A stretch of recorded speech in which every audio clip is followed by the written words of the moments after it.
My fiancé banned my parents from our wedding because his parents don't like them, leading to heartbreak and the end of our relationship.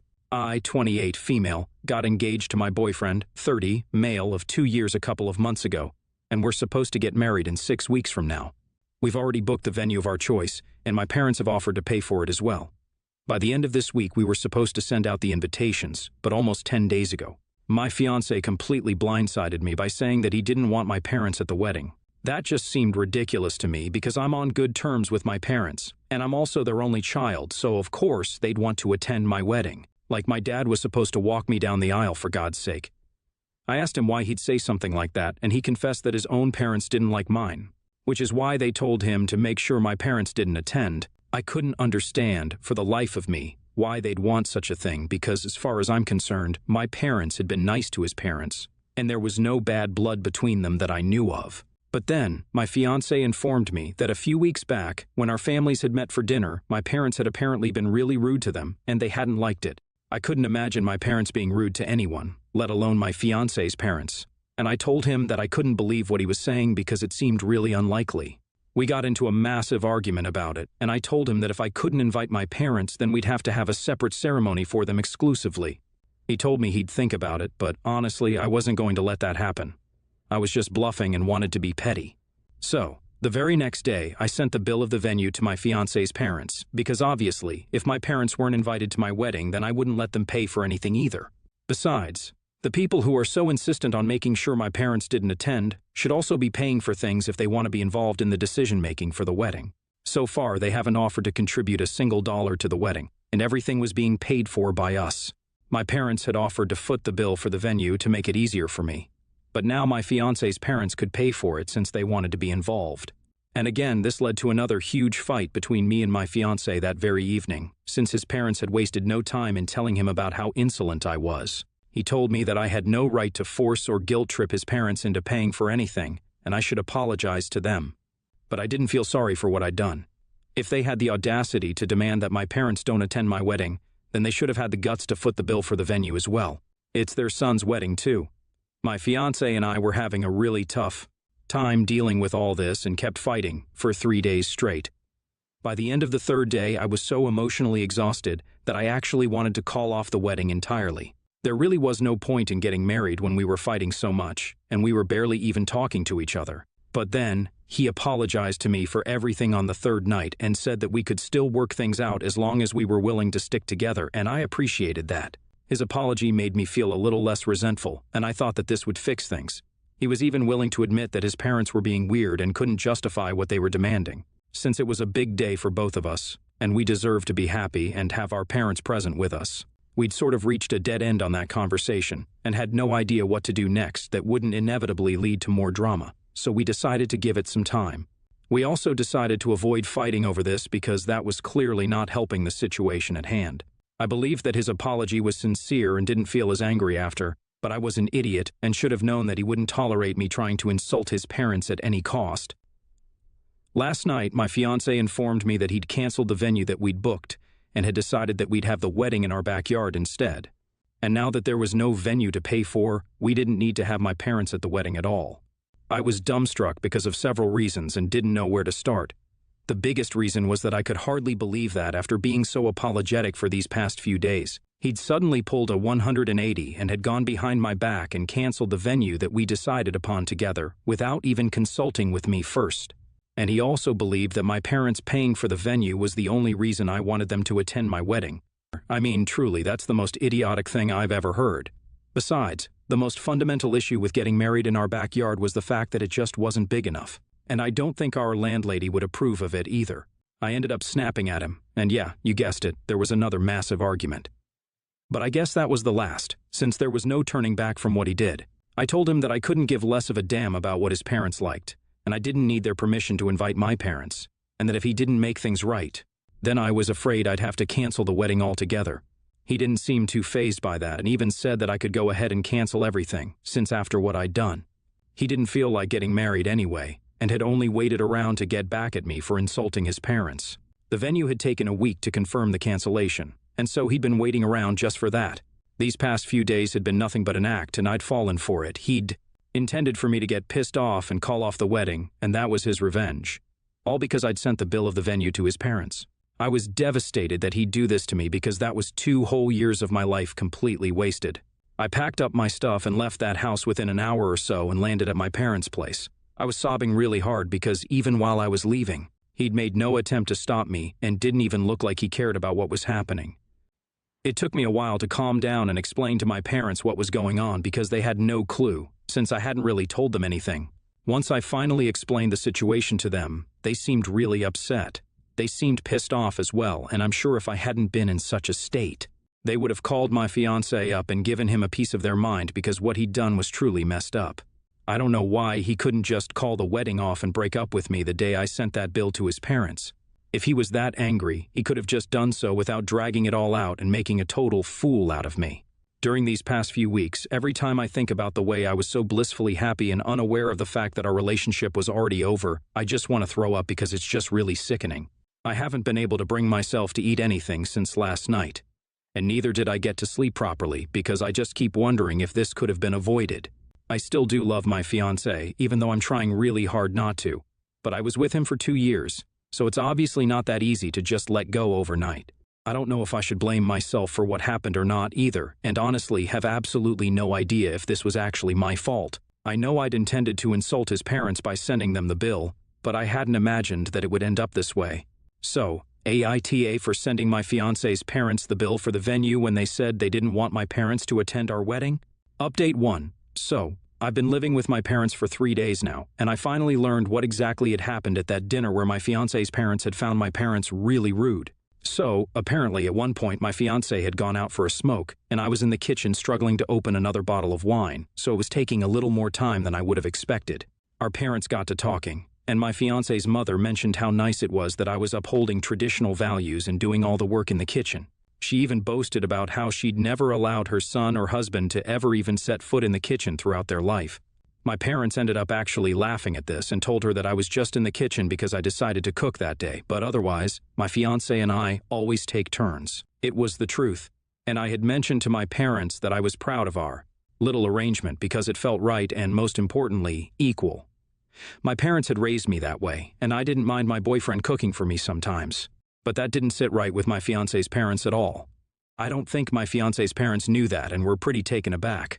They tried to tell my parents that they must be mistaken, but my parents insisted that it was true, and if it wasn't, then they'd be really disappointed because they wouldn't want me to take up all the responsibility of household chores and cooking meals alongside a full-time job just because I was a woman.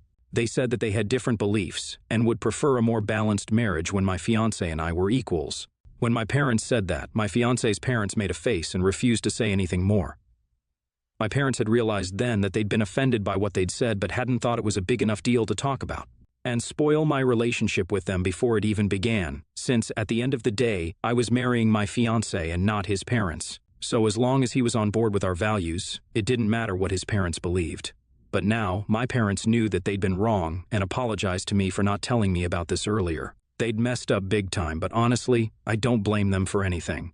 They were just trying to keep things peaceful, but unfortunately, it happened to backfire. And I don't think them telling me about this earlier would have made much of a difference.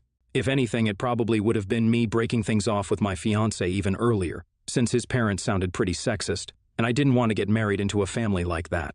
His parents had always been civil to me whenever we'd met earlier, but I'm sure that would have changed once we got married. So, in a way, what happened was for the best. I'm still upset about everything, but I've accepted the fact that my fiancé isn't the right person for me. I'll just have to deal with it. Update 2. Hey guys, first things first. The reason I'd had to move out and not my fiancé was because I'd moved into his house first, and we used to split the rent, but now he's on his own. So I hope that explains why I chose to leave. Anyway, it's been almost a week since I left, and today I went back to get all my things. I've been avoiding going back to his house like the plague because I didn't want to see him. He hadn't contacted me since that last fight, and I'd given up any hope of reconciliation, but I needed my things back, so I finally went back today. He didn't seem to care when I showed up with a bunch of empty boxes and didn't say a word to me the entire time that I was there. I felt awful that he'd refused to even acknowledge my presence, but then there wasn't much that I could do to make him take notice of me. I packed my things in silence and took them back to my car all by myself. I didn't ask him for help either because I Didn't want to talk to him unless he spoke first. After an hour or so, I was finally done and was really tired as well. So I just wanted to go back to my new home, my parents' place, and unwind. Only when I was about to leave did my fiancé stop to talk to me. It wasn't to apologize, unfortunately, but just to talk about how we'd split the bills for whatever we'd spent on the wedding so far. Fortunately, it wasn't a lot since there were still several weeks to go, so we decided to split the amount. He'd already calculated it, and I told him that I'd send him the check by the end of this week itself. It was a short and direct conversation. We didn't beat about the bush. He then wished me luck for the future, which was kind of surprising for me, but I wished him the same and then left. I don't know if his parents knew about the wedding being called off or not, but I'm guessing that they'd be pretty pleased now that I know the conversation that had taken place between them and my parents. I'm sure that they wouldn't like me splitting the chores with my fiancé after we got married, and that's definitely a non-negotiable for me. I'm not going to be the kind of wife who has a job and also does all the work at home, and that's what my fiancé's parents wanted. Or maybe they wouldn't even be okay with me working after we got married. And if my fiancé is still siding with his parents despite their beliefs, then who's to say that he won't change after we get married? We didn't speak about these things, but these were the things going through my mind when I was driving back home. Maybe this was the closure that I needed. Update 3. Okay, so it's been close to 3 weeks since we broke up, and of course, I have to start letting my friends know that we're done. I know I should have done so earlier, but I just didn't have the energy to deal with that. I was still trying to cope with the breakup itself and hadn't spoken to anyone apart from my parents and my coworkers just because I had to talk to them for work. I'd even been working from home as well to avoid having to interact with anyone at all. I don't know if what I did was right or not, but I did what I had to. Anyway, last night I finally got back to all the texts from our friends that had been piling up. My ex-fiancé and I had been to the same college but hadn't been friends back then and only got to know each other a few years ago through social media. We did share a couple of mutual friends though, and one of them happened to be my closest friend. I told all my friends the short version of the story, that there were irreconcilable differences due to which we had to part ways.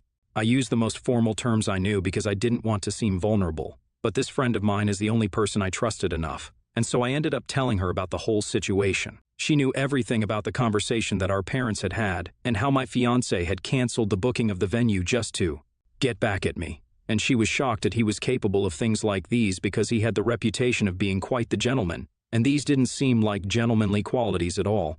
It felt good to let it all out to a friend because while my parents would support me no matter what, now I knew that I was certainly not in the wrong because then my friend would have told me the problem. Now the problem is that my ex is accusing me of trying to ruin his reputation among his friends because my friend told her boyfriend, and now neither of them is speaking to him because of what he'd done. I don't understand how this is my fault because I just shared my side of the story with a friend. I didn't intend on making him look bad, but he said and done things that inevitably portrayed him in a bad light. So I don't really think that this is my fault. He believes that I shouldn't have said anything at all, but that's just stupid and impractical because we can't just put something like this off indefinitely. So we're in a bit of a tiff right now, and he's been texting me incessantly to post something that he's written, like celebrities going through divorce do. I'm not willing to post that because A, it makes it seem as if he had no fault at all, and I don't agree with it, and B, I don't think I need to announce my breakup on social media. Our wedding was canceled before the invitations were sent out, so I don't see the reason to make such a big deal about it. It was going to be super intimate anyway, with only a few friends and relatives. I've already conveyed the news of my breakup to them, so I don't understand why I have to release a statement on social media too. I know he wants to do this so that he doesn't look like the bad guy anymore, since our friend circle will eventually find out the truth now that one couple knows anyway. But I don't feel I owe him anything now. If he hadn't been so cruel to me, then I wouldn't have a horrible story to tell anyway, and nothing would ruin his image, so this is all his own fault, and he needs to own up to it instead of trying to force me to cover up for him. Update 4. Hey there, it's been 1.5 months since the last update, and I'm thankful that I'm doing a lot better now than I was back then. My ex and I got into a huge fight when I refused to share the breakup post that he'd written just so that he could avoid taking accountability for his actions among our friends. He visited my parents' house to discuss with me and told me that I needed to do some damage control and make sure our friends didn't get the wrong impression because of what I said, but whatever I said was true. So I didn't understand what exactly the big deal was. I didn't have to do any damage control. He did. If he was so concerned about his reputation, then I don't know. Maybe he should have just been a better freaking person instead of being sly and manipulative when I told him that I didn't owe him a thing anymore. And I wasn't doing anything that he asked of me. He got super mad.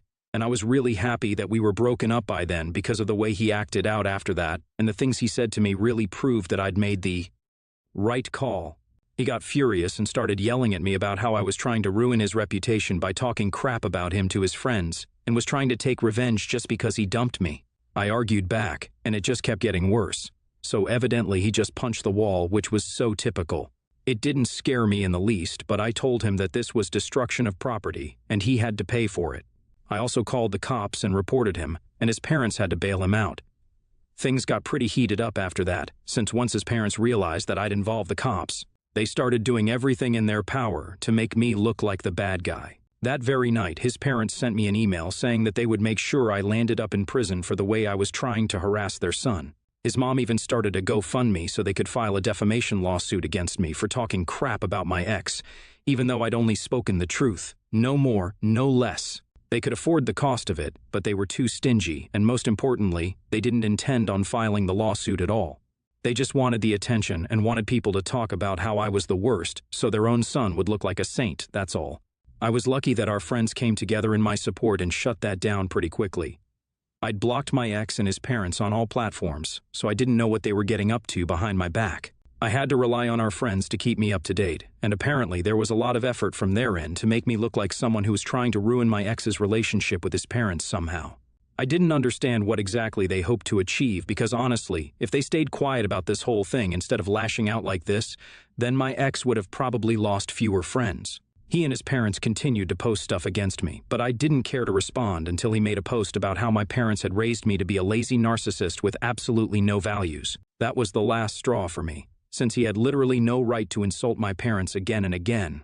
I was not going to tolerate this level of disrespect under any circumstances and couldn't ignore them any longer, so I unblocked him and called him up. I told him that he could either take all those posts down, or I'd make sure to take legal action against him, and unlike his parents, I wasn't bluffing. He tried to fight back and seemed unfazed, but I could tell from his voice that he was scared, so he did eventually end up taking that post down along with all others. I guess after this last run with the law, he didn't want any more trouble, so good for him.